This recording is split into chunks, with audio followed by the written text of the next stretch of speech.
Okay, time to make a traditional Christmas cheese ball. Don't buy these things, they're way overpriced and they're so easy to make. Alright, first thing we need is 2.5 ounces of smoked beef that's been chopped. You can find the dried beef in the lunch meat section. Then you want a small Vidalia onion's worth of onions. I just eyeballed this.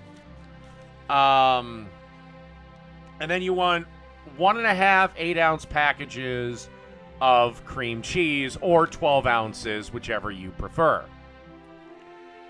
And then you just want to give a little bit of splash of Worcestershire sauce. And then you just want to spin this around until everything is mixed together, stopping occasionally to like scrape things down and whatnot. As you can see what I'm doing here. Okay, and once it's done, your mix should look something like that.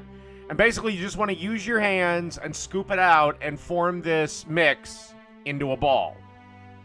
Like, seriously, it's like making a snowball.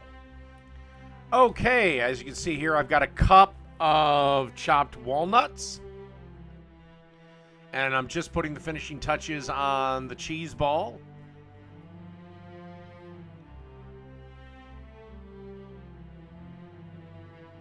And then you just want to roll the ball around the chopped walnuts until it is fully coated.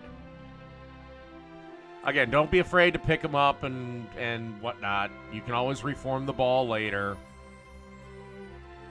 So, all right, on to the next step.